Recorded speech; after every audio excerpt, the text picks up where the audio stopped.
Anda sudah mendapat cahaya, lama-lama Anda menyatu dengan cahaya, lama-lama Anda menjadi cahaya.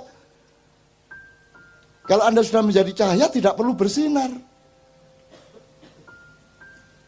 Oh, tak terus no gendeng kan.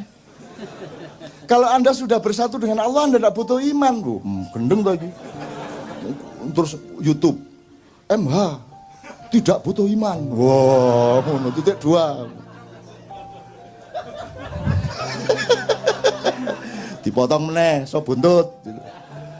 Maksud saya, iman itu kan jalan, jembatan untuk kamu berjumpa, supaya kamu tidak ragu-ragu terhadap perjumpaan denganku, kata Allah. Maka kamu menyatu dengan Allah. Kalau kamu hidupmu sudah terus-menerus ludeng Allah dan kamu secara dialektis, kamu tidak butuh iman lagi. Loh, ngarepe ngono iku. Ojo terus MH anti iman. Gendeng arek-arek ini. Saya ditanya wartawan MI, Cak, kalau puasa Mbak Novia memasakkan apa kalau buka? Terus aku jawab, pokoknya saya itu ndak ingin yang susah-susah. Maksudnya, ya misalnya daging ayam itu kan kudu betot, dicekel apa? Belunge terus wus angel Mas. Aku tempe tahu wis gampang, bleng ngecapi cepet. Terus besok keluar di koran MI, MH2 saya anti daging. Apa ini? Saya anti daging. Ucapan vegetarian, naruno terusan akhirnya. Saya enggak vegetarian. Saya tidak anti daging. Bayangin kalau saya vegetarian dan saya yakin kepada vegetarianisme, terus semua manusia itu vegetarian, dunia akan hancur. Lah terus PT gak dibelah. Wedhus ambruk, jalan Tamrin wedhus kabeh. Ndek Senayan PT petok. Lah ndak boleh disembelih. Dibunuh ndak boleh, sembelih ndak boleh, terus piye? Wes akhirnya overpopulasi, kambing, sapi, kerbau, wes sembarang, burung dara semua. Nggak boleh diapa-apain kok. Jadi kalau vegetarian karena keperluan pribadi tidak ada masalah, tapi jangan dijadikan ideologi. Kalau tak laksanakan bener kan ngeluh dhewe kan ndasmu. Bayangno, pewete iki. Macet-macet petok ubur petok ya apa. Istana iki sine wedhus. Ngarani bose.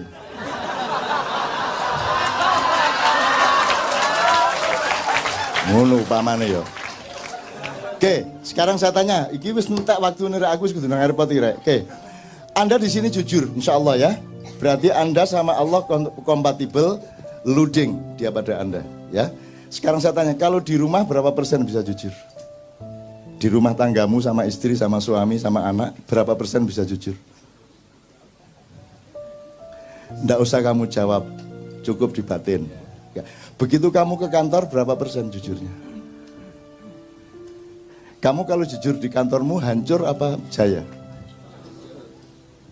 Kalau kamu jadi anggota DPR, dibutuhkan kejujuran berapa persen? Mana yang lebih dibutuhkan, kejujuran atau kekejaman? Mana yang dibutuhkan, kesantunan apa ketegaan hati? Jadi di negara ini, di mana tempat kejujuran? Di mana tempat kesucian? Di mana tempat kemurnian? Di mana tempat objektivitas? Di mana tempat keadilan? Hanya di sini. Pas Jumat kedua tok. Nanti pulang ya nggawa gak jujure dhewe. Ngerti teman sekalian ya? Bisa Anda teruskan negara yang tidak ada tempat untuk kejujuran? Bisa Anda teruskan? Apa yang salah sebenarnya? Ini negara atau bukan? Ini pemerintah atau bukan? Oke, tak singkat ya, itu jawaban dewe. Sampai kapan kamu bisa meneruskan keadaan seperti ini? Gini aja, terakhir. Salah satu parameternya gini. Parameter orang ingkar sama Allah, parameter orang mentiadakan Allah, menganggap Allah tidak ada, itu salah satunya adalah juga tidak mengakui hakikat ciptaan Allah. Misalnya Allah menciptakan batu, kerikil, kerakal, watu, Aki enggak sih? Ya. Fosil kayu ta sakarepmu enggak sih? Batu mulia itu apa saja?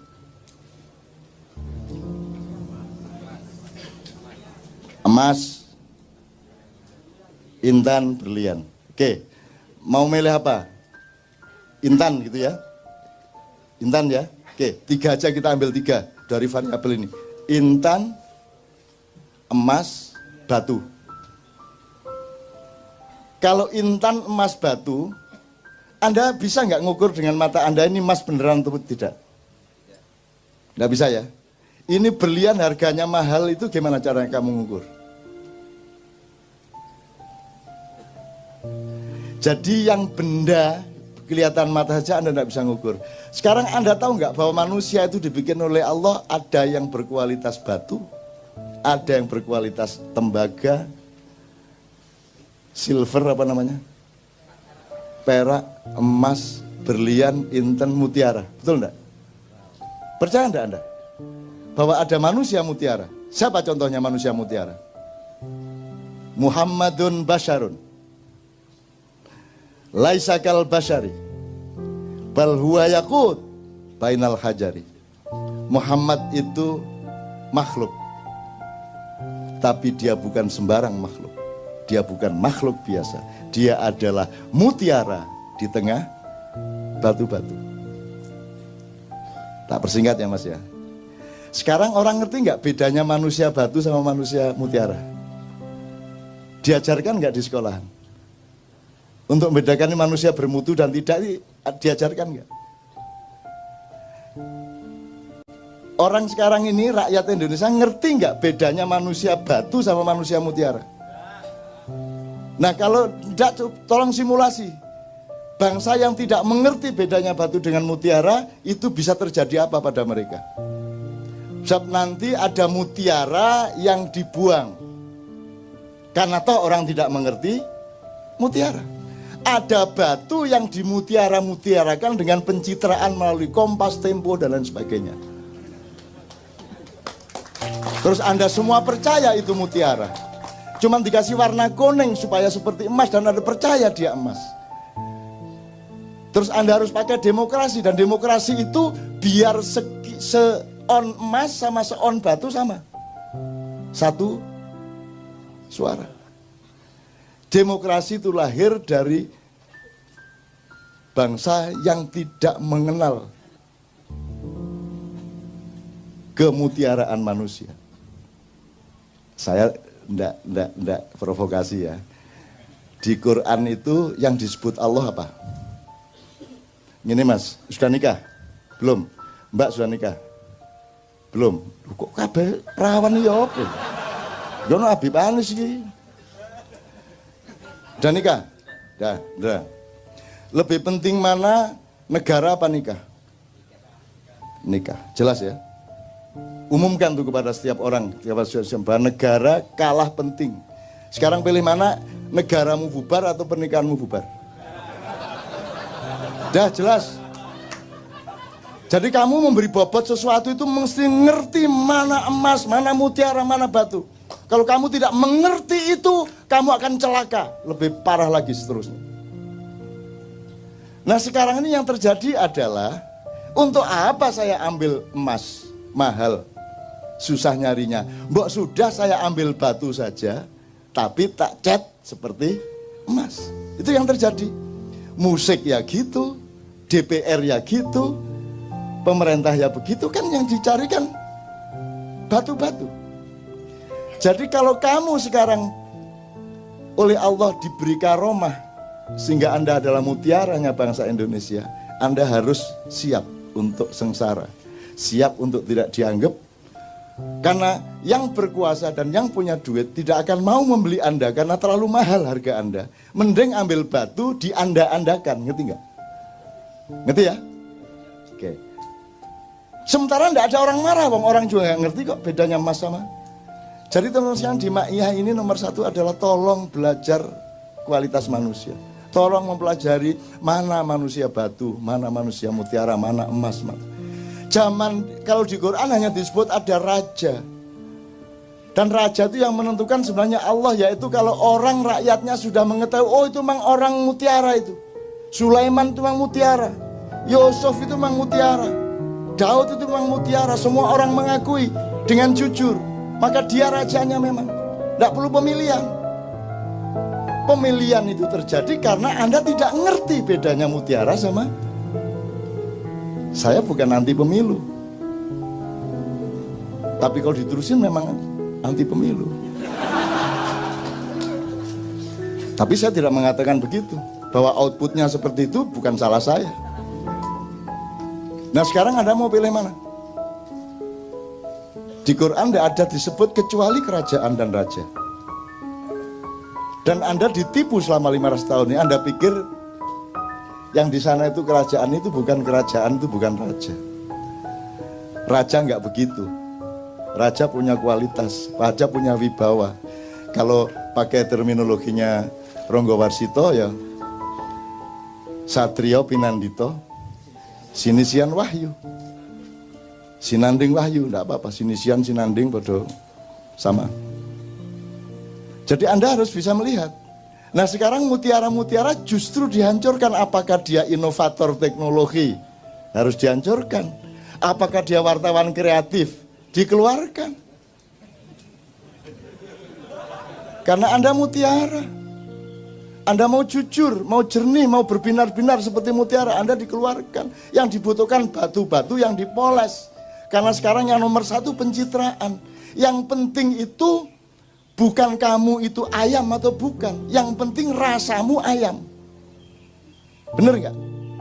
Kata Sabrang, jeruk itu hanya dipakai untuk cuci piring.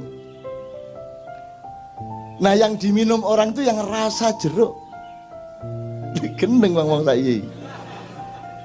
Apalagi orang Jawa, ini sedang periode di mana orang Jawa memperhinakan dirinya. Kalau ada sinetron yang paling rendah derajatnya pasti orang Jawa. Kalau pembantu rumah tangga harus orang Jawa. Kalau pelawak yang dibodoh-bodohkan pasti orang Jawa. Bahwa bahasa yang paling jelek adalah yang medok. Sehingga orang Jawa pun kalau di televisi menjawa-jawakan dirinya, bagaimana kamu kok baru datang sudah malam begini. Ya gak ono wong Jawa ngomong ngono rek. Dimedok-medokkan. Jadi dia bikin jeruk, tanaman, bikin jambu, bikin opo, ternak lele. Engkok nek wis ada jeruk yang bagus disebut jeruk Bangkok.